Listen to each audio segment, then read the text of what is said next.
તો લગાવવાનું, કારણ કે બધું જ ગુણો જ ભરેલા છે બધા. સજ્જાનો અર્થ શું થાય ખબર? કયું ચાલુ કર્યું? સજ્જાનો અર્થ થાય શિખામણ, સ્વાધ્યાય. સજ્જા એટલે સ્વાધ્યાય અને શિખામણ, કેમ કે આમાં બધી શિખામણ જ હોય, બોધ હોય, બોધ. એટલે આમ સજ્જાય એટલે થાય સ્વાધ્યાય પણ થાય. અને સ્વાધ્યાયનો મતલબ શું? આપણે આપણા આત્માનો સ્વનું અધ્યયન કરવું, એ થાય સ્વાધ્યાય. એટલે સજ્જાયનો અર્થ સ્વાધ્યાય બી થાય, શિખામણ પણ થાય. હા, આત્મહિત માટે છે ને, આપણું ને બીજાનું બધાનું. આત્મહિત અને બીજાનું હિત બધાનું. અને બોધ,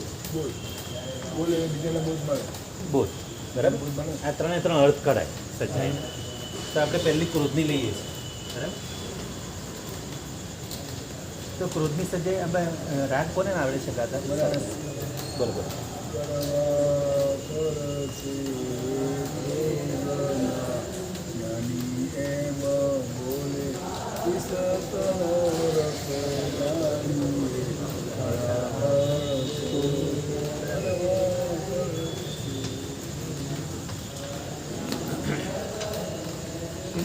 પહેલો શબ્દ કેવો મૂક્યો?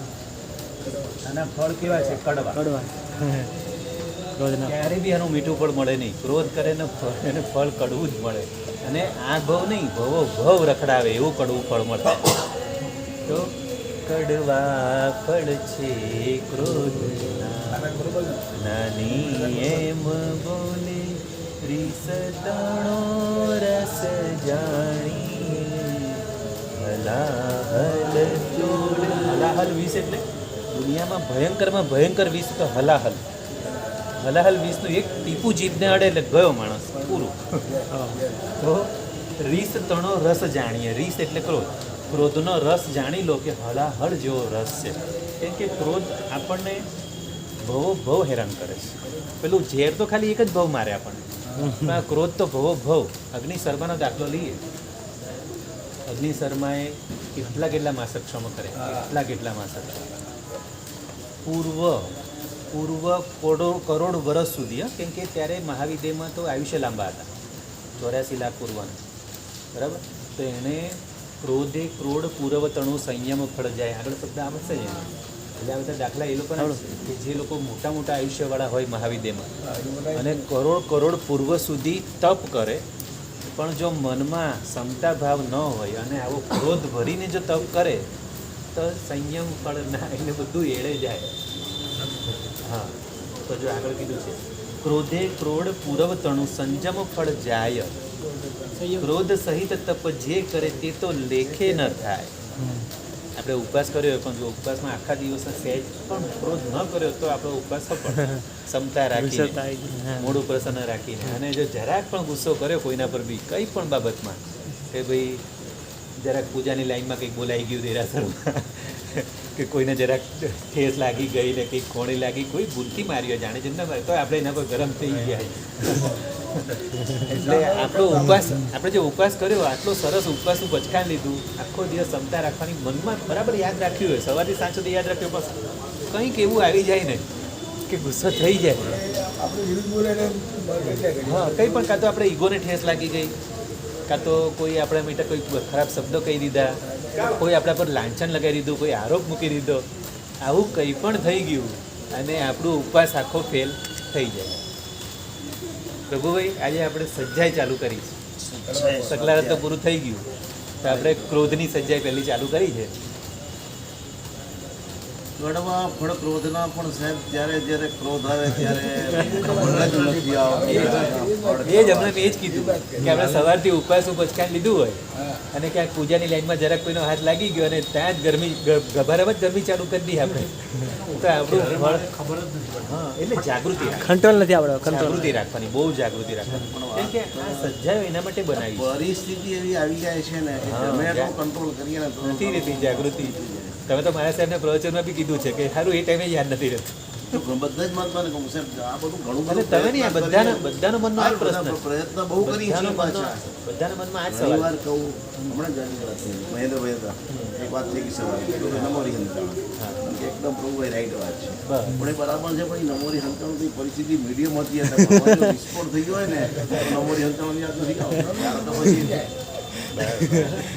બાર નીકળી જ જાય તો હવે છે ને હવે આને આપણે- જો હવે આપણે આને પ્રેક્ટિકલ આ તો ખાલી ક્રોધની સજ્જાઈ ખાલી અર્થ તો સમજીએ છીએ પણ આપણે એને પ્રેક્ટિકલ જીવનમાં ઉતારવી જો પ્રેક્ટિકલ નહીં ઉતારશું ને તો આ ગમે એટલી સજ્જાઈ કરશું ને આપણે કોઈ આનો પાર નહીં આવે તો એના માટે પહેલો તો નંબર છે સ્વાધ્યાય સજ્જાય એટલે સ્વાધ્યાય બીજો નંબર છે શિખામણ જે આ પૂર્વાચાર્ય આપણને શિખામણ આપી રહ્યા બરાબર અને છેલ્લે એમાં બોધ આવે છે કે દરેક સજ્જામાં કહ્યું ને કે બોધ હોય છે બરાબર તો હવે આમાંથી આપણે બોધ લેવાનો છે શું બોધ લેવાનો છે તો પહેલાં આપણે આખી સજ્જાઈ સમજી લઈએ અને છેલ્લે આનો બોધ લઈશું અને પછી શું પ્રેક્ટિકલ કેવી રીતે જીવનમાં ઉતારવાનું છે ક્રોધને કેવી રીતે કંટ્રોલ કરવાનો જો કે હું તમને બધાને સલાહ આપું કહું મારો પોતાનો બી કંટ્રોલ તમે તો ખરેખર ઘણા બધા એકદમ શાંત છો અમારે ખાલી તમને બધાને શાંત દેખાડું છું મારા ઘરમાં આવીને પૂછો એ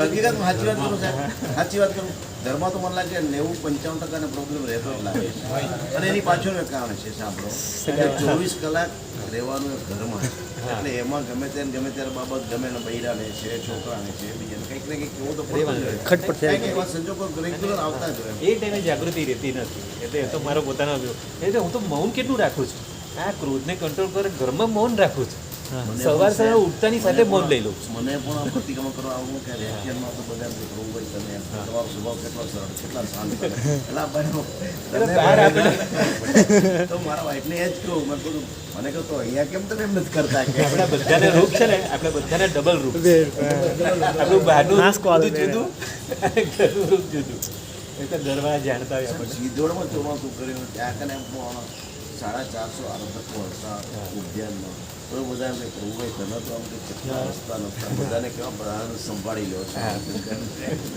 મનમાં જ્યાં મારા વાઈફ કરે અમેરિકાવાળા લોકો આવ્યા હતા ને એ મારા વાઈફ કરે વખાણ કરે હા પ્રભુભાઈ બેસ્ટ અંગ્રેજી વાંધે મને તો અંગ્રેજી આવડે નહીં. એ બધું અંગ્રેજીમાં મારા વાઈફને કહે મારી બેનને બરાબર કે આ મનમાં જાણું ને કીધું આમ રાખો ને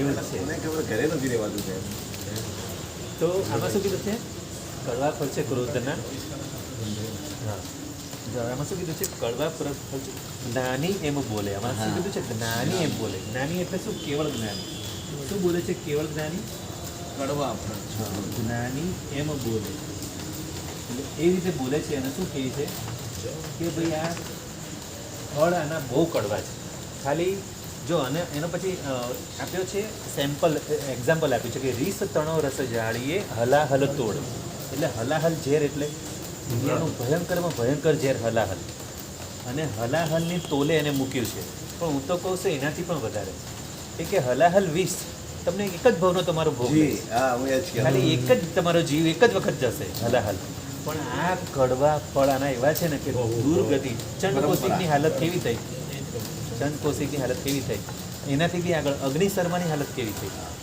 અગ્નિશર્મા એનો ખબર નથી એનો ગુણસેન ને અગ્નિશર્મા એની એ લોકોની કથા સાંભળી છે? હા 9 ભવની સ્ટોરી છે એમની ગુણસેન ને અગ્નિશર્મા ગુણસેન રાજા હોય છે અને અગ્નિશર્મા એનો મિત્ર હવે નાનપણમાં બાળપણમાં રમતા હોય પેલી ચોપડી કઈ કે આપણે ઉપમિતિ ઉપમિતિ ભાવ પ્રપંચા હા એ વાંચી લેવાની એટલે idea અને સમ્રાદિત્ય મહાકથા આઈડિયા જે છે આ સમ્રાદિત્ય મહાકથા તો બંને સેમ જ છે સમ્રાદિત્યમાં પણ તમે જો આખું વાંચો તો પછી જો વૈરાગ્ય ના આવે ઉપમિતિમાં બી એવું છે કે જો ઉપમિતિ વાંચ્યા પછી આખી વાંચી લીધો પૂરી પછી જો વૈરાગ્ય ના આવે તો આપણે બહુ ભારે કરવી છે સમ્રાદિત્ય પણ એવું છે કેમ કે સમ્રાદિત્ય અને ઉપમિતિ એવા છે બંને કે વાંચીને ઘણા જીવો તો દીક્ષા લઈ જ લે છે 2-3 વખત તો વાંચવા પ્રયત્ન કરે પણ થોડીક વંચાર વળી પાછું આમ તેમ થઈ ગયા એવું થાય છે અને સમ્રાદિત્યની સ્ટોરી અને પાર્શ્વનાથ ભગવાનના 10 ભવ પેલા 9 ભવ છે અને આ 10 બંને સેમ સ્ટોરીઓ છે આ જ રીતે છે પેલા કમટ મોટો ભાઈ વારે વારે દરેક ભવમાં એનો વેરી બને છે એ વારે વારે નીચે જાય છે પાર્શ્વનાથ ઉપર જાય છે એટલે સમ્રાદિત્યના આમાં પણ સેમ જ છે આ ગુણસેન રાજા ઉપર ચડે છે અને પેલો અગ્નિશર્મા નીચે જાય છે સેમ ટુ સેમ પેલા એક જ ભવમાં ફરક છે પેલો 9 ભવ છે અને પેલા 10 ભવ પાર્શ્વનાથ ભગવાનના 10 અને તપસ્વી અગ્નિશર્મા હતા હા એના બદલે એમ આખું ઊંધું થઈ ગયું. પતન થઈ ગયું. હા, આખું ઊંધું થઈ ગયું. તો એક ગુણસેન રાજા હોય છે, નાનપણમાં બધા મિત્રો રમતા હોય અને એમાં અગ્નિસરમાં એવું હોય ને કે એના આંખે અંગો વાંચતા હોય એવો હોય, એટલે એને બધા બાળકો એને બધા ચીડાવે ને એની મજાક કરે. એમ કરતાં કરતાં પછી ફરી છેલ્લે પાછા માફી માંગી લે. પછી બીજે દિવસે જો ભાઈ કાલે આવજો, રિસાઈ ન જતો એમ કરી પાછું બીજે દિવસે બોલાવે. કેમ કે રમકડું એક જ હતું એમ બધા માટે. બધાનું રમકડું. હા, બધાનું રમકડું. અને પછી પેલું ગુણસેન રાજા, હવે રાજા જેમ કેમ બધા પછી કરવાના, કેમ કે રાજાના પક્ષમાં જ બધા રહેવાના. રાજકુમાર હતો એટલે એના પક્ષમાં બધા રહેવાના. આમને આમ છે ને વારે વારે થયા કરે. અને એક વખત તો એને બહુ ગુસ્સો ચડ્યો પેલા અગ્નિશર્માને. ગુસ્સો ચડ્યો કે આ શું આ રોજ રોજ મારા રાજા મારા કોઈ વાર ગધેડે બેસાડીને પેલું છોકરું રાખી અને ફાટેલું ઢોલ વગાડીને આવી રીતે ગામમાં ફેરવે ને આવું બધું બહુ વારે વારે કરતા. હવે તો એને લાગી આવ્યું. જો આ સ્ટોરીમાં તમને એમ થશે કે સારું આમાં બિચારો આનો શું વાત છે, આપણને તો એનો જ દયા આવશે. આપણે તરફે એની જ લાગશે અને એમ થાય ગુણસેન ઉપર ગુસ્સો આવશે. પણ ખરેખર ગુણસેનનું જેવું નામ છે ને એવો જ ગુણવાળો છે. એ વારે વારે માફી માંગેલી છે. અને એક વખત આવી રીતે હવે પેલો કંટાળી ગયો અને જઈ અને તાપસમાં જઈને દીક્ષા લઈ લઈશ. એટલો બધો કંટાળી ગયો, જઈને તાપસમાં જઈને દીક્ષા લઈ લીધી. અને હવે ત્યાંને ત્યાં એને નક્કી કર્યું કે હવે બસ મારા કર્મો, મારા ગયા ભાવના કર્મો બી હવે વિચિત્ર છે, આ બધું સમજે બી છે. એટલે 30 દિવસના ઉપવાસ ચાલુ કર્યા, માસક ક્ષમા ચાલુ કરી. અને આ બાજુ ગુણસેનને ખબર પડી. તો ગુણસેન હજી તો રાજકુમાર છે, નાનો છે, તો એને ખબર પડી. એટલે હવે આવે છે, આવી અને કહે છે કે ક્ષમા માંગે છે કે ભાઈ મારી ભૂલ થઈ ગઈ અને આમ છે તેમ છે અને તમે મારે ત્યાં પાણું કરો પધારો. એટલે બધી એને માફી બી આપી દે છે. અને આ બાજુ થોડા થોડા મોટા બી થતા જાય છે. અને ત્યાં તો આયુષ્ય બહુ લાંબા હતા. મહાવીર ક્ષેત્રની વાત છે, બહુ લાંબા આયુષ્ય. તો આમને આમ કરતાં હવે પારણા માટે બોલાવે. અને આણે આવા માસક્ષમાં કેટલા કર્યા છે ખબર? બહુ બધા કર્યા છે. કેમ કે આયુષ્ય લાંબા છે એટલે બાળકો જલ્દી જલ્દી મોટા થઈ ગયા, આયુષ્ય લાંબા છે. અને માસક્ષમાના પાણે માસક્ષમાં કર્યા જ કરે છે. અને એના ગુરુ એને સમજાવે છે અગ્નિશર્માને કે ભાઈ આટલું બધું રીસ ન રખાય. જો આ કડવા ફળ છે ક્રોધના, એની જ વાત ચાલે છે. એટલે આ દાખલો ખાસ સમજવા જેવો. તો એમના ગુરુ પણ એમને કહે છે ભલે તાપસી દીક્ષા છે, પણ પહેલાંના આપણા આર્ય સંસ્કૃતિમાં બી એ બધી દીક્ષા પણ લોકો ત્યારે પણ બહુ જ સ્વભાવને સુધારવાનું બહુ જ મહત્વ હતું. તો તાપસમાં એટલે પેલા એ લોકો આશ્રમમાં રહેતા હોય અને બીજા બધાને પાછા કહે કે જો આ ધન્ય હજી નવો જ આવ્યો છે, પણ જો એને તો માસક્ષમાં ચાલુ કરી દે. અને હવે એને પહેલાં મનમાં રીસ છે એટલે કે માસક્ષમાં પારણું કરતો નથી, માસક્ષમાં ચાલુ જ રાખે કન્ટિન્યુઅસ. અને એમ કરતાં જ્યારે ગુણસેન આ બધું ગુણસેન રાજા મોટા થયા એટલે રાજકુમાર મોટો થયો છે. અને હવે એને ખબર પડી કે હવે આની અંદર કદાચ મારા માટે તો ગુસ્સો નથી ને, એટલે આવે છે. આવી અને એને મનાવવા માટે કહે છે કે ઉપકાર કરો, ગમે તે કંઈ મનાવે. એના ગુરુને પણ કહે છે કે હું અગ્નિશર્માની માફી માગું છું. આ તો બધાની હાજરીમાં માફી માંગે છે. હવે થોડાક ઢીલા પડે છે અગ્નિશર્મા. એટલે પછી કહે કે જો તમે ખરેખર મને માફ કરો તો મારે ઘરે પારણું કરવા બધા. આ રીતે હવે પારણું કરવા માટે વાત થઈ કે જો હવે હમણાં તો મેં નવું માસક્ષમ લઈ લીધો છે, હવે આ પૂરો થાય ત્યારે હું પારણું કરવા આવીશ. બરાબર. અને બધા ગુરુની હાજરી, બધાની હાજરીમાં એને સ્વીકાર્યું છે. એટલે હવે તો રાજાને થયું કે હવે ગુસ્સો થઈ ગયો છે અને મારે ઘરે પારણું કરવા આવશે. બધી તૈયારી કરી, બધી કમ્પ્લીટ રાખે જ છે. તો બરાબર પારણાના દિવસે આ બાજુ અગ્નિશર્મા જેવો પહોંચે છે રાજાને ત્યાં, એ જ દિવસે રાજાને ત્યાં કંઈક માથામાં કંઈ દુખાવો કે કંઈ ચાલુ થયો કે થયું. અને બધા એમને સેવામાં લાગી ગયા, બધા ભૂલી ગયા. પેલો અગ્નિશર્મા આવીને ઊભો છે અને રિટર્ન જો અત્યારે ગુસ્સો વધી ગયો છે. હવે પણ અત્યારે હમણાં જ લાગશે અગ્નિશર્માનામાં શું વાત છે, આપણને બધાને જ લાગે. તો હવે વ્યવહારિક દ્રષ્ટિએ વિચારીએ, હું તમને એમ કહું માથાનો દુખાવો થયો છું, બરાબર, સેવકો લાગી ગયા, પરિવાર લાગી ગયો, તો કમસે કમ એક સેવકને તો કહી શકે ને કે ભાઈ ઓલા અગ્નિશર્મા આવશે એટલે પણ આ વાત ખાલી રાજાને જ યાદ હતી, એના ઘરમાં કોઈને કઈ નથી. અને જ્યારે માથાનો દુખાવો ચડ્યો હોય ને આપણે ભૂલી જઈએ. તમે કહો હું પણ ભૂલી જાઉં. સાહેબ આપણને ખબર છે કે માસક શ્રવણના તપસ્વી આ તારીખે આપણે ત્યાં પારણું કરવા આવવાના છે. ઘરનાને બધાને વાત તો પડે ને કે ભાઈ તૈયારી કરજે, બરાબર વસ્તુ બરાબર બનાવજો. એ જ ને આપણે બધું આ બધી તૈયારી ખરી, પણ આ કોના માટે શું સારા નિમિત્ત? મારે ત્યાં નોકરી કરવાનું તો હું ઘરે કહી દઉં કામ ના, એ સારા બધું આવવાના છે. જો. તો આવડા મોટા તો ના, એ બધી તૈયારી બધી જ કરેલી, પણ એમને એ નતું કીધું કે કોણ આવવાનું છે ને શું છે ને શું, એ બધું નતું કીધું. બીજું બધી તૈયારી બધી કરેલી. હવે એ જ દિવસે આવું થયું. હવે આ કર્મની એટલે વિચિત્રતા, કર્મ સત્તા ખરેખર હા, શું હા. કરાવે એના પર એ જ આ બધું કર્મ સત્તા જ બધું એ કરાય. કર્મ સત્તા કેવું નચાવે છે અને આપણને એમ જ થશે, આપણે તો અત્યારે સ્ટાર્ટિંગમાં તો અગ્નિશર્મા તરફ જ આપણને લાગશે, આપણે બધા જ સંસારી જીવોને આ જ લાગશે. પણ હવે આનો ખરેખર અંદર તત્વ બરાબર સમજવા જોઈએ. એટલે આપણે બધા અગ્નિશર્મા નથી બનવાનું, આ ધ્યાન રાખવાનું. તો સાહેબ નથી બનાવવાનું પણ એમ છે થોડોક તો પ્રશ્ન થાય એટલે જ જ્યારે પણ આપણે સંસારમાં દિવસમાં જ્યારે પણ આવું ગુસ્સાનો પ્રસંગ થાય ને, તરત અગ્નિશર્માને યાદ પણ મારે અગ્નિશર્મા નથી બનવાનું. બસ પહેલી વખત બરાબર છે ચાલો આ યાદ રાખવાનું. સાહેબ, પહેલી વખત માથું દુખ્યું. ખબર નથી પડતી બીજી વખત બી જ્યારે માથે 3 વખત થયું આવું. બીજી વખત અરે 2 વખત જવા દે 3 વખત. હાથ થઈ ગઈ ને હવે. હા, હાથ થઈ ગઈ. ગમે એવી તકલીફ પડે તો આપણે અગ્નિશર્મા આવશે એને બધા ભાડું કરાવજો તો સાહેબ એમ તો એટલું બધું એ લોકો એવું જ પડે ને બસ આ જ તો છે. આ સપના નિત્ય સ્ટોરી જવાબદારી તો આ પદાર્થ સમજવાનો છે. આપણે છે ને, જો આ સ્ટોરી આપણે ઘણી વાર સાંભળી, પણ આ પદાર્થને બરાબર સમજવાનો. આ પદાર્થ ખાસ સમજવા જેવો. તો હવે એકવાર તો થયું, હવે એકવાર તો અગ્નિશર્મા પાછો રિટર્ન જતો રહ્યો. હા. આ બાજુ રાજાને હવે માથાનો દુખાવો ઓછો થયો ને એકદમ યાદ આવ્યું, અરે આજે તો પાણાનો દિવસ. લે. હવે રાજા એકદમ ઊભો થયો અને હવે માથું તો ઉતરી ગયું. તરત જ એના આખા પરિવારની સાથે દોડ્યો અને જઈને હવે મારે માફી માંગવી પડશે ને, આજ તો એનો ગુસ્સો એવો હશે કે મારે કેવી રીતે મનાવો એને, મારે એની રીસ કેમ ઉતારવી. એટલે રાજા પાછો એટલો ગુણવાન છે, નામ જ છે ગુણસેન રાજા. એ તો તરત માફી માંગવા તૈયાર છે. આવી સીધો જ પગમાં પડે છે. અને આ બધું પહેલાં તો ગુસ્સો બરાબર ચડ્યો છે. હા, એની આમ જોતોય નથી, આમ મોઢું ફેરવી કાઢ્યું છે. અને મનમાં વિચારે છે, હા હું નાનપણનો આ મને નાનપણથી હેરાન કરે છે. આ બધો હજી મેં તો એને માફી આપી દીધી, પણ આના મનમાં હજી મારા માટે આ ભાવ, હજી દ્વેષ ભાવ છે, આવું એ વિચારે છે અગ્નિશર્મા. પણ ગુણસેનના મનમાં ખરેખર એવું નથી.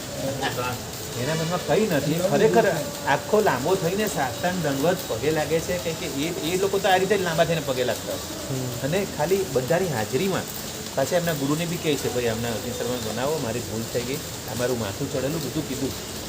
પછી પાછો એને મનાવ્યો. પાછો બીજા કીધું કે જો હવે મેં માસક, હવે તો મેં આ ઉપવાસ ચાલુ કરી દીધો, આજે મેં પારણું નથી કર્યું, હવે કંઈ નહીં, આવતા મહિને વાત. હવે પાછું બીજા આ પાછું માસક સમય ઉપર ચાલુ કર્યું. હવે બીજી વાર પછી તૈયારી કરી. હવે બીજા મહિને જ્યારે પારણું આવે છે ત્યારે પાછા જાય છે. આ બધું અગ્નિશર્મા પાછા પહોંચે છે કે હવે તો વાંધો નહીં આવે, આ વખતે તો મને સરસ પારણું મળશે, લાભ સારો મળશે. અને એને લાગ્યું રાજાએ ખરેખર માફી માંગી જશે અને ખરેખર દિલથી એને માફી માંગી છે. એટલે આ બીજી વખત આવી. બીજી વખત રાજાને ઘરે પ્રસંગ છે, કોઈક એવો પ્રસંગ આવી ગયો, પુત્ર જન્મનો પુત્ર જન્મનો, લગભગ પુત્ર જન્મનો. એટલે કંઈક એને રાણીઓ ઘણી બધી હોય, એટલે કોઈને કોઈ તો પુત્ર જન્મ થાય છે. અને બધા ધમાલમાં પડી ગયા.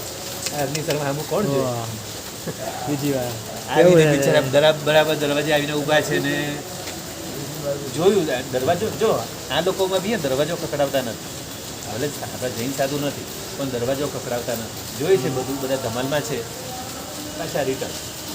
રાજ દરબારમાં તો દરબારી ઉભેલા હોય, ગુરખા ઉભેલા હાથ તો કેમ પણ આ તો ઘરે જાય ને, મહેલમાં ઘરે જાય. પારણા માટે તો ઘરે એન્ટર તો હશે ને ગેટ પાસે. હા, ઘરે જાય છે. અને ઘરે જઈને બી આ જ હાલત કે બધા જ ધમાલમાં પડેલા. રાજાનો દીકરો હોય તો ધમાલ કેવી હોય. રાજા દીકરાનો એના દીકરાનો જન્મ તો કેવી ધમાલ. એટલે બધા ધમાલો પડી ગયા છે. આખી બધું આજુબાજુ બધું શણગારેલું છે અને બધા એટલા ધમાલમાં બધું સંગીત બંગીત બધું ચાલે છે. એટલે એના અવાજમાં કોઈ સાંભળતું નથી એનું કોઈ. પેલો પાછો રિટર્ન, આ બીજી વાર રિટર્ન થયો. પછી હવે આ બાજુ રાજાને બધું પતી ગયું, જન્મનો ઉત્સવ બધો થઈ ગયો, બર્થડે ઉજવાઈ ગયો બધો.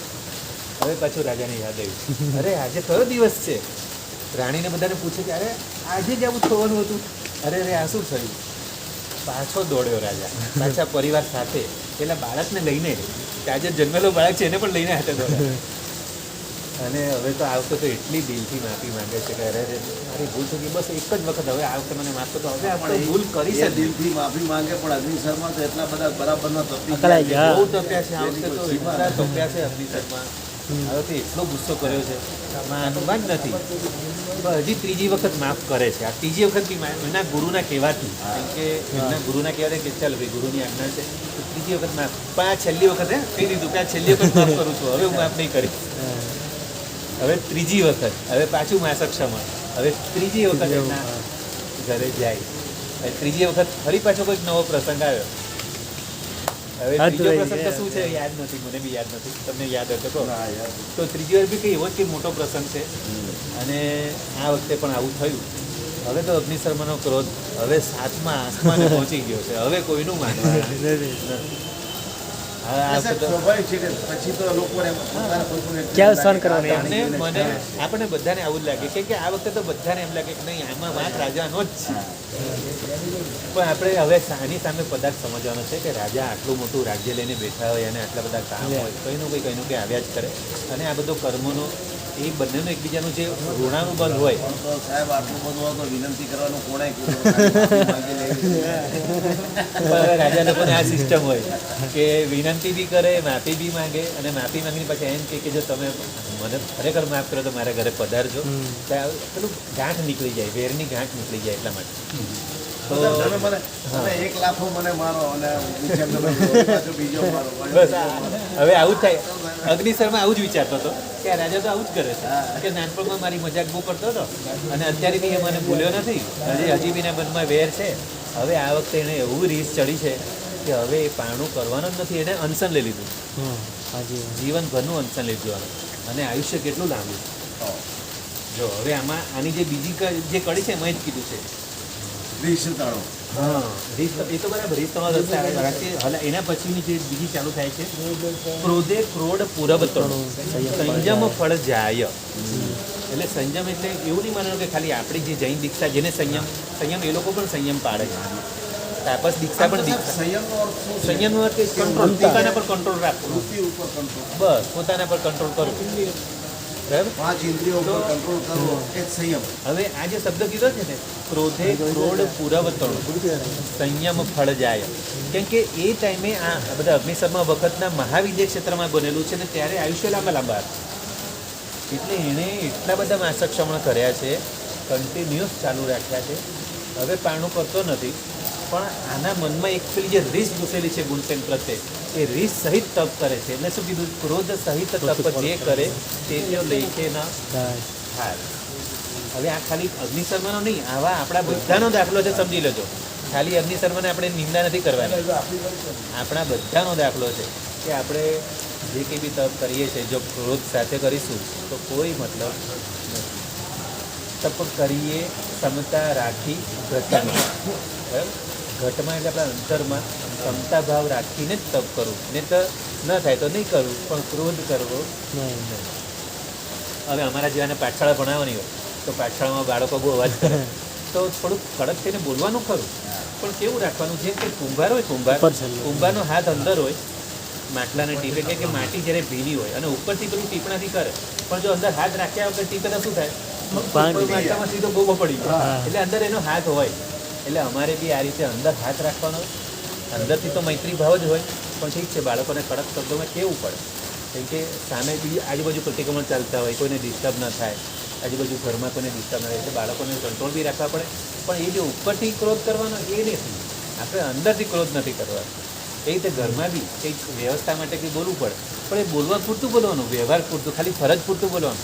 પણ અંદર તો પેલા કુંભારની જેમ હાથ રાખવાનો જ. પછી શ્રાવિકા હોય કે દીકરો હોય કે દીકરી હોય કે જમાઈ હોય કે કોઈ બી હોય, બધા માટે. હવે તો આટલા બધા પ્રવચનો સાંભળ્યા પછી હવે હાથ રાખવા થઈ ગયા, પણ પહેલા તો સાહેબ હાથ નહીં સીધો પણ જો આ પ્રવચનથી આટલો ફરક પડ્યો ને. 100%. બસ આપણે આ યાદ રાખવાનું એટલે તો ઘણીવાર કે બસ આપણે યાદ રાખવાનું છે. પ્રવચનના હિસાબે 100% બધી બાબતમાં એટલે અંદર નિશ્ચયથી ક્રોધ નથી કરવો, નિશ્ચયથી મૈત્રી રાખવાની છે. ઉપરથી વ્યવહારથી કરવો પડે, પણ ક્રોધ કેવો હોય? એકદમ કેવો? પાણી ઉપર આપણે લીટી દોરીએ ને એવો હોય. પાણી પર લીટી દોરો રે લીટી એવો ક્રોધ, એ સંજ્વલન ક્રોધ હોવો જોઈએ, બસ વધારે ન હોવો. બાકી જો આપણો અનંતાનુબંધી જો ક્રોધ બની ગયો તો આપણી અગ્નિશર્મા જેવી હાલત થશે. એટલા માટે આમાં કીધું છે ક્રોધે ક્રોડ પૂરવતણું સંયમ ફળ જાય. ક્રોધ સહિત તપ જે કરે છે લેખે ન થાય. બરાબર? હવે એ અગ્નિસરમાં એટલો બધો રીસે ચડ્યો છે કે હવે બસ માનવાનો નથી. હવે અનશન લઈને જ બેસી ગયો. હવે રાજા આવીને ઘણું મનાવે છે પણ નથી માનતો. પણ હવે પછી પેલા એના ગુરુ રાજાને સમજાવે છે. ગુરુ એના ગુણસેનના મોઢા સામું જોઈ છે કે આને ખરેખર પસ્તાવો છે, આંખમાંથી આંસુ પાડે છે, રડે છે, બધું જ છે અને ખૂબ જ રડે છે. પણ હવે ગુરુ સમજાવે છે ગુણસેનને કે જો તે તો માફી માંગી લીધી, તું આરાધક છે, હવે માફ નથી કરતો તો એ વિરાધક છે, તું તારા તરફથી શું કર.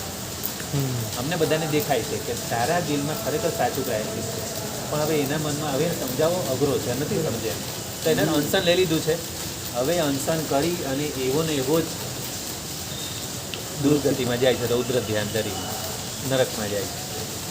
અને આ રીતે ગુણસેન રાજા હવે શ્રાવક ધર્મ સારો પાડે છે અને અમુક સમય થાય પછી વૈરાગ્ય પામીને દીક્ષા પણ લે છે. આવી રીતે તો દેવલોકમાં જાય છે, આ બાજુ આ નરકમાં જાય છે. આવી રીતે જેમ પાર્શ્વનાથ ભગવાનના જે 10 ભવો છે ને, આવું દરેક ભવમાં થાય છે. અને હવે અગ્નિશર્મા તો પેલું અનશન તો ભલે કર્યું, પણ આર્તે ધ્યાનમાં, રૌદ્ર ધ્યાનમાં અને એ ધ્યાનમાં મરીને કે હવે તો હું આનો ભવ બદલો લેનારો બનું, જેમ કમઠે કરેલું આવું જ અગ્નિશર્માએ કર્યું. એટલે આ બહુ ભયંકર છે ક્રોધ. એટલે કહે ને કે હળાહળ તો કંઈ નથી, હળાહળ એક જ ભવનો આપણો ભોગ લે છે, પણ આ ક્રોધ ભવ આપણો ભોગ લે છે. એટલે અગ્નિશર્મા જેવો તો મહેરબાની કરીને આપણે કોઈએ બનવાનું નથી, ન મારે કે ન તમારે કે કોઈએ, પણ અગ્નિશર્મા તો બનવાનું નથી. એનું નામ જ અગ્નિશર્મા છે, આપણે એવા નથી બનવાનું. આપણે ગુણસેન રાજા જેવા બનવાનું. કોઈ માફી માંગવા આવે તો સામે આપવાની છે, પણ હું તો કહું સામેથી આપણે માફી માંગી લેવાની. એ માફ કરે કે ન કરે, આપણે માફી માંગી લેવાની. આપણે તો બધાને અંદરથી મૈત્રી ભાવ જ. કેમ કે જો સામે બી સવ્વ જીવે, સવ્ય જેવા ખમત મીઠી મેં સવ્વ ગુસે ગુએ શું વેરમ, બધામાં 3 વખત સવ્વ આવ્યા. સામે બી સવ્વ જેવા પણ સવ્વ, બરાબર. સવ્ય જેવા ખાવ તો એમાં પણ સવ્વ, મીઠી મેં સવ્વ ભૂએ એમાં પણ સવ્વ 3 વખત આવ્યા. એટલે કે બધા જીવો સાથે મારે મૈત્રી ભાવ રાખવાનો, મારે કોઈની પણ સાથે વેરભાવ રાખવાનો નથી. તો હવે આપણે ત્રીજી કડી લઈએ. હવે પેલી સ્ટોરી તો બહુ લાંબી છે, પણ આટલું સમજવાનું કે ક્રોધનું ફળ બહુ ખરાબ. બહુ પેલો નીચે ને નીચે જ્યાં કરે છે વારે વારે આ રીતે, જેમ પેલું આપણે પાર્શ્વનાથ ભગવાનના 10 ભવ તો જોઈ લીધા, એમાં પણ આ રીતે પેલો સાપ બનીને આવે ને ડંખ મારે, એ રીતે આ વારે વારે જુદા જુદા ભવ લઈને આવે છે. અને દરેક ભવમાં પાછું કેવું થાય, કોઈ યાર ભાઈ પણ બને, કોઈ યાર પત્ની પણ બને, આવું બંનેના ભવ. પેલો નરકમાંથી આયુષ્ય પૂરું કરીને, પેલો દેવલોકમાં આવ્યું, પેલો સુખ ભોગવીને આવે, પેલો દુઃખ ભોગવીને આવે, ફરી પાછા ભેગા થાય ઋણાનુબંધી. કોઈ યાર ભાઈ બને, કોઈ યાર પતિ પત્ની બને, કોઈ યાર મિત્રો બને, કોઈ યાર પિતા પુત્ર બને. આવા કેટલાય ભવો, એવા 8 ભવો. અને છેલ્લે 9મા ભૂમાં છેલ્લે સમરાદિત્ય બને છે. અને પેલો છેલ્લે એ કંઈક બહુ મોટો કોઈ તાપસ બને છે ને પછી કંઈ જેંતર બને છે. કંઈ ખબર નહીં, હવે છેલ્લો એક્ઝેક્ટ યાદ નથી. અગ્નિશર્મા છેલ્લે એને સમ્યક દર્શન થાય, જેમ પાર્શ્વનાથ ભગવાનને કમઠને સમ્યક દર્શન આપી. અને આ બાજુ સમરાદિત્ય તો કેવળ જ્ઞાન પામીને મોક્ષે જાય છે, અને એને સમ્યક દર્શન પણ મળી જાય. એટલે સેમ જેમ 10 ભવો છે, જેમ આને મેઘ માળીને છેલ્લે ક્ષમા માંગીને સમ્યક દર્શન થાય છે. હા, એટલે એવું સેમ સમરાદિત્યની સ્ટોરીને પાર્શ્વનાથ ભગવાનની સ્ટોરી આમ પેલા તીર્થંકર છે એટલો જીવદળ ઊંચું, બાકી સિમિલર. હા, પછી આવી તો બધી ઘણી સ્ટોરીઓ છે. પૃથ્વીચંદ્ર ગુણસાગરની બી સ્ટોરીઓ છે, એને તો 21 ભવની. પૃથ્વીચંદ્ર ગુણસાગર 21 ભવની સ્ટોરી, એ બી બહુ ભાઈ. તો પછી હવે આમાં આગળ લઈએ. સાધુ ઘણો તપ્યો હતો, ધરતો મન વૈરાગ્ય, શિષ્યના ક્રોધ થકી થયો ચંડકોશીઓ નાશ. હવે ચંડકોશીની વાત આવી એટલે ક્રોધના બધા દ્રષ્ટાંતો આ જેમણે કોઈ સજ્જાઈ બનાવી છે બહુ ઉત્તમ છે. નામ છે ઉદયરત્ન મહારાજ સાહેબ. ઉદયરત્ન મહારાજ સાહેબે બનાવેલી છે. એવા એક દ્રષ્ટાંતો ભણીને મૂક્યા છે. તો સાધુ ઘણો તપ્યો હતો, જ્યારે કૌશિક નામના સાધુ હતા. એમનું નામ કૌશિક હતું. કૌશિકનો અર્થ થાય ઇન્દ્ર. અને ખરેખર એ સાધુ ઘણા સારા હતા, પણ પેલા બાળ મુનિને કારણે વારે વારે પેલું દેવકી પગમાં આવીને યાદ કરાવતા હતા કે તમે આલોચના કરજો. અને પછી ધીરે ધીરે એનો ક્રોધ વધતો ગયો. પહેલાં થોડોક ધુમાડા જેવો હતો, ધુમાડા ધીરે ધીરે અગ્નિ પ્રગટ્યો. અને પછી તો પ્રતિકરણમાં પાછું યાદ કરાવી તો ઓઘો લઈને મારવા દોડ્યા. અને અંધારામાં થાંભલાઓ વાગ્યો અને ત્યાં એટલે આર્ત ધ્યાનમાં સાધુનું શું નામ કીધું? કૌશિક કૌશિક કૌશિક એટલે ઇન્દ્ર ક્યાં છે? કૌશિક એટલે ઇન્દ્ર. આપણે વચ્ચે પ્રવચનમાં વાત થઈ એમને પ્રશ્ન પૂછ્યો હતો તેમાં કહું. હા એમને ઇન્દ્ર દીક્ષા લીધી. હા, એટલે કૌશિક નામ અર્થ બે એ. થાય, ઇન્દ્ર પણ થાય અને કૌશિક નામનો સાધુ પણ થાય. અને કૌશિક નામનો આજે ચંડ કૌશિક નાગ, એટલે કૌશિકના બે અર્થ. પેલું હા, વચ્ચે એ તો પન્ને કે વળી વાત કરે ને વચ્ચે પ્રવચનમાં. આ એ તો બરાબર છે કૌશિક લોકો. આ તો સાધુ જેવા જ સાધુ હતા ને. સાધુ જેવા હતા પણ કંટ્રોલ હતો પોતાના પાંચે ઇન્દ્રિયો પર. એટલે જેમ ઇન્દ્ર કેમ કંટ્રોલ રાખે, શાહિક સંકેતીઓ ઇન્દ્ર, તો ઇન્દ્ર પણ કેવો કાબુ રાખે પોતાનો. એવી રીતે આ એનું નામ કૌશિક એટલા માટે હતું કે પોતાના પાંચે ઇન્દ્રિયો પર કંટ્રોલ હતો, કસાય પર કંટ્રોલ હતો, ખરેખર ઉત્તમ જીવન જીવતા હતા.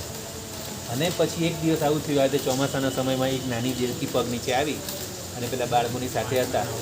હા, ના નાવડીવાળું નથી, એ તો એ તો અહીં મુત્તા અભય મંદિર. હા એ બોલતા મને કેવળ ગામ બાળ. અહીં મુત્તા. નાવડી તો અહીં મુત્તા મંદિર.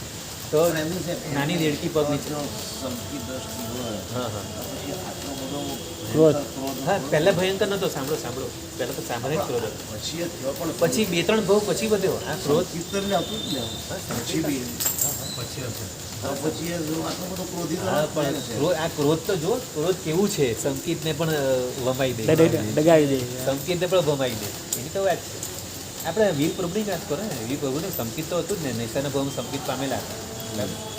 અને વાસુદેવના ભાવમાં સાક્ષી રેડવે. હા, શિશુ રેડ્યું. બોલો કેટલો બધો ક્રોધ. સિંહને ફાડી ખાધું. હા હા, સિંહને ખાડ્યો બરાબર, શિશુ રેડ્યું અને સાતમી નરકે જવું પડ્યું. અને વાસુદેવ બન્યા પહેલાં બી એમણે ક્રોધ જે કરેલો, સાધુના ભાવમાં બી ગાયને ઉછાળેલી ફેંકેલી બરાબર. તો અને ત્યારે નિયાણું બાંધેલું, નિયાણાને કારણે વાસુદેવ બન્યા, પણ વાસુદેવ નરકમાં જ જાય. તો હવે નરકમાં ગયા, સાતમી નરકમાં ત્યારે સંકિત વમવું પડે. જ્યારે બી સાતમી નરકમાં જાય જીવ એટલે એને સંકિત ગમી દેવું. પછી ફરીથી સંકેત પામે. હા, પછી પામે, કેમ કે એકવાર સંકિત આવી ગયું ને, સંકિત એવું સ્પર્શ છે, કરી ગયો એટલે સંકિત એકવાર સ્પર્શ કરી ગયું જીવને એટલે તમને મોક્ષ તો પહોંચાડે જ. પછી ચિંતા નહીં. આપણે આની જે સત્યગુરુ સૌ લેશું ને એમાં કીધું જ છે, વીર જીનેશ્વર સાહિબો ગમ્યો કાળ અનંત, પણ સંકિત પામ્યા પછી અંતે થયા હરિહંસ. સંકિત વસ્તુ જ એવી છે. ત્રણે ત્રણ ગાથા પહેલી સ્ટાર્ટિંગ, સ્ત્રી શુભ વિજય સુગુરુ નમી, એમાં બી સંકિતનો શબ્દ છે, બીજીમાં પણ સંકિત. ત્રણે ત્રણ ગાથામાં પહેલાં સંકિતનું જ ઇમ્પોર્ટન્ટ આપ્યું અને પછી 27 ભાવનું સ્તવન ચાલુ કર્યું. એટલે બહુ સંકિતનો તો બહુ જ ઇમ્પોર્ટન્ટ. પણ સંકિત થઈ ગયું પછી ભલે ને એકવાર નરકમાં બી જવું પડે, મોક્ષ તો નક્કી તમારો. સાહેબ બધા એ જ કહે છે કે તમે બીજું કાંઈ કરો ના કરો પણ મહેનત સંકિત માટે જ કરો. બસ હા. એના માટે મહેનત અને કરો. એનો મોટા મોટો દુશ્મન આ ક્રોધ છે, આપણા સંકિતનો સમજી લેજો. એટલે જ જાગૃતિ રાખવાની છે. હું વારે વારે કહું છું, એટલે જ જાગૃતિ રાખવાની છે. મારે પણ, હું ખાલી તમને નથી કહેતો, હું પહેલાં મારા બે કાન સાંભળે, પહેલાં મારે જાગૃતિ રાખવાની, સૌથી પહેલી મારે. તો હવે શું થયું, આ ચંડ કૌશિકની વાત છે. સાધુ ઘણો તપ્યો હતો, ધરતો મન વૈરાગ, એટલે મનમાં તો વૈરાગ હતો, પણ પેલો ગુસ્સો, જે બાળમુનિ પ્રત્યે ગુસ્સો હતો અને મારવા દોડ્યા ઉભો લઈને અને પેલો થાંભલામાં અથડાયું. અને પછી એના પછીના બીજા ભાવમાં પાછા તાપસ બન્યા. તાપસમાં પછી આશ્રમ બન્યો. હવે આશ્રમમાં બધા કોઈ કેરી તોડવા વગેરે આવે તો બધા પર ગુસ્સો કરે, એટલે એટલો હવે એનું વધ્યું, વ્યાપ વધ્યો, ડાયામીટર વધતો જાય, ડાયામીટર વધતો જાય, ક્રોધનો ડાયામીટર ભવે વધતો જાય. એના પછીના ભાવમાં, એટલે ત્યારે પણ આવી રીતે બધો ગુસ્સો કરતા હતા. એના પછીના ભાવમાં બન્યા ચંડ કૌશિક, આખું જંગલ આવી ગયું. એટલે આખું જંગલ આવી ગયું. એટલે આ ક્રોધ એવો છે કે એક ભવની ભવનો તમારો ભોગ લે, તમારો મારો આપણે બધાનો, એટલે એનાથી બચવાનું છે બરાબર. તો શિષ્યના ક્રોધ થકી થયો ચંડ કૌશિકનો નામ. હવે ચંડ શબ્દ પછી લાગે, આમ તો પેલા ચંદ્ર હોય નામ, ચંદ્ર જેવા સૌમ્ય હોય, પણ પછી જ્યારે આ જે કૌશિક, જ્યારે સાધુના ભાવમાં ચંદ્ર કૌશિક નામ હતું, એટલે કૌશિક શબ્દ. ચંદ્ર જેવા નિર્મળ એવા કૌશિક, એટલે ઇન્દ્ર જેવા, જે વસને રાખે ઇન્દ્રિયોને, ઇન્દ્રિયોને વસને રાખે ને ઇન્દ્ર કહેવાય. આપણા આત્માને પણ ઇન્દ્ર કહેવાય, પ્રભુભાઈ. આત્મા માટે બી પર્યાયવાચી શબ્દ છે ઇન્દ્ર. કેમ કે હા હા, એ સમજાવું તમને. આત્માને ઇન્દ્ર કેવી રીતે કહેવાય, આ બધા સંસ્કૃતના બધા છે બધા. તો ઇન્દ્ર એટલે સ્વામી, બરાબર. હવે આપણે જ આપણી ઇન્દ્રિયો બનાવી છે, આપણે જ્યારે માના ગર્ભમાં આવીએ છીએ ને, આપણે જ આપણું શરીર બનાવીએ છીએ, આપણે ઇન્દ્રિયો બનાવીએ છીએ, શ્વાસોશ્વાસ બધું આપણે પોતે જ બનાવીએ છીએ, કોઈ બીજું નથી બનાવતું. નહીં બરાબર. આપણા જે ગયા ભાવના કર્મો સ્ટોકમાં લઈને આવ્યા, જે પુણ્ય લઈને આવ્યા, એ પુણ્યના સ્ટોક બધા પ્રમાણે ભૂતગલો આપણને મળતા રહે. એવું આપણે ગોરું શરીર, કાળું શરીર બધું આપણે જ બને, આપણે નામ કર્મ જેવું સ્ટોકમાં લઈને આવ્યા એવું આપણે બનાવીએ. તો આ પાંચે ઇન્દ્રિયો પણ આપણે બનાવી, તો આપણે ઇન્દ્રિયો આપણે બનાવી, તો ઇન્દ્રના સ્વામી કોણ? પોતે આપણે. એટલે આપણે આત્માને ઇન્દ્ર કહેવાય. આત્મા પોતે ઇન્દ્ર અને એની 5 ઇન્દ્રિયો એટલે એની દાસીઓ. તો સમજી લો કે ઇન્દ્રિયો આપણી દાસી છે અને એ દાસી આપણને નચાવે ચાલે. અને અત્યારે આપણી માલિક થઈને બેસી ગઈ. હા, તો એ ચાલે. આ બધું ચિંતન કરવાનું. ખરું ચિંતન આ વે પર કરવાનું કે હું ઇન્દ્ર જેવો સ્વામી જેવો હું, મેં જ મારી ઇન્દ્રિયો બનાવી. આ મન પણ મેં બનાવ્યું છે. છઠ્ઠું મન એ પણ આપણે બનાવ્યું. મન પણ દ્રવ્ય છે. પૂતગલ દ્રવ્યનું મનોવર્ગણાના પૂતગલોનું મન આપણે બનાવ્યું અને એમાં મનોવર્ગણાના વિચારો. એ મન વિચારો જે કરે મનોવર્ગણાના પૂતગલો છે. આ બધું જ પૂતગલ. તો મન મેં બનાવ્યું અને મન મને ન ચાલે, આવું ન ચાલે. આવી રીતે આપણે કંટ્રોલ રાખવાનો મન પર. અને મન અંદરના ઉપયોગથી આપણા ભાવ મનથી દ્રવ્ય મન પર કાબૂ રાખવાનો. તો જો આ બધું ચિંતન જો યાદ રાખવાનું પ્રભુ. આપણે છે ને રાઈટ ટાઈમે ભૂલી જઈએ છીએ. આ બધું યાદ રાખશું તો ક્રોધ નહીં આવે. એ જ વખતે આ ભૂલાવી દે છે ને આપણને. હા, કોણ ભૂલાવે? કોણ? મન આપણો ઈગો આપણને ભૂલાવે. હા, ઈગો. હવે ઈગો શું છે? આપણે જે શરીરને હું માની બેઠા છે ને ઈગો, એટલે મિથ્યાત્વ. અને વ્યક્તિત્વને હું માનીએ છીએ એ આપણી ભૂલ છે. આપણે અસ્તિત્વને યાદ રાખવાનું. અસ્તિત્વ આપણો આત્મા. તો અસ્તિત્વને યાદ રાખી અને વ્યક્તિત્વને ભૂલવાનું. એટલે હવે કોઈ આપણે બોલે ને, કોઈ કોને બોલે? આત્મા તો સાંભળતો જ નથી. આ સાંભળે છે તો કાન, આ શરીર, આ ઇન્દ્રિયો સાંભળે છે. મારે શા માટે બધો ડખો કચ્છે કરવાનો? એ જેને બોલે છે એ બોલે, એ સાંભળે. શબ્દો પણ પૂતગલ છે, કાને પડે છે, કાન પણ પૂતગલ છે. મારે શા માટે ગુસ્સો કરવાનો ભાઈ? ગુસ્સો કરીને મારું નુકસાન શા માટે? મારા આત્મામાં. આમ તો જે સાંભળે છે ને હા. એ જેના ઉપર ગુસ્સે થાય છે એ જ જવાબ દે છે. આત્મા ક્યાં કરાવવાનો જવાબ દે છે? આત્મા ક્યાં કરાવવાનો જાય? હા, એટલે આપણે આ ચિંતન કરવાનું છે. આપણે ચિંતન એ કરવાનું છે કે મારા જે આત્માના ગુણો છે ને એ મારો ખજાનો છે. હવે હું મારા ખજાનાને હું મારી જાતે આગ લગાડું, આવી ભૂલ કરું? આવું તો કોઈ મૂર્ખ પણ ન કરે. પોતે પોતાના ગુણોનો ખજાનો. એટલે કોઈ પોતાના આ નોટોનું બંડલ કાઢીને પોતે આગ લગાડે? નોટોમાં આપણને યાદ રહે. નોટોમાં આપણું સમ્યક દર્શન એકદમ પાક્કું મજબૂત છે નોટોની બાબત. બસ એ જ આપણે યાદ રાખવાનું કે મારે મારા ગુણોને સાચવવાના છે. મારા ગુણોનો મારે આગ નથી લગાડવી. આ યાદ રાખવાનું. બરાબર? તો જો ટાઈમ જોજો ને તો આમાં તો ખબર નહીં પડે કેટલા વાગે. 52. કેમ કે આપણે વિષય બહુ ફાઇન પકડાય છે. સજ્જાનો વિષય આજે પકડાય છે ને, આ સજ્જા તો આવી 4 કલાક કરશું. ક્રોધ, માન, માયા, લોભ બધી કરશું. પછી જો આપણે 3 ગાથા કરી, બરાબર? એટલે ચંદ્રકોશિયાને આગળ આમાં દાખલો આપી દીધો. આપણે આગળ પેલો અગ્નિશર્માને સમજ્યો અને આ ચંદ્રકોશિયાને. પછી 4થી 5થી ને 6થી હજી 3 ગાથા છે. એ પછી આપણે કાલે લઈશું, બરાબર? જીનાગ્નવરી બોલાય તો છામી દઉં, બરાબર?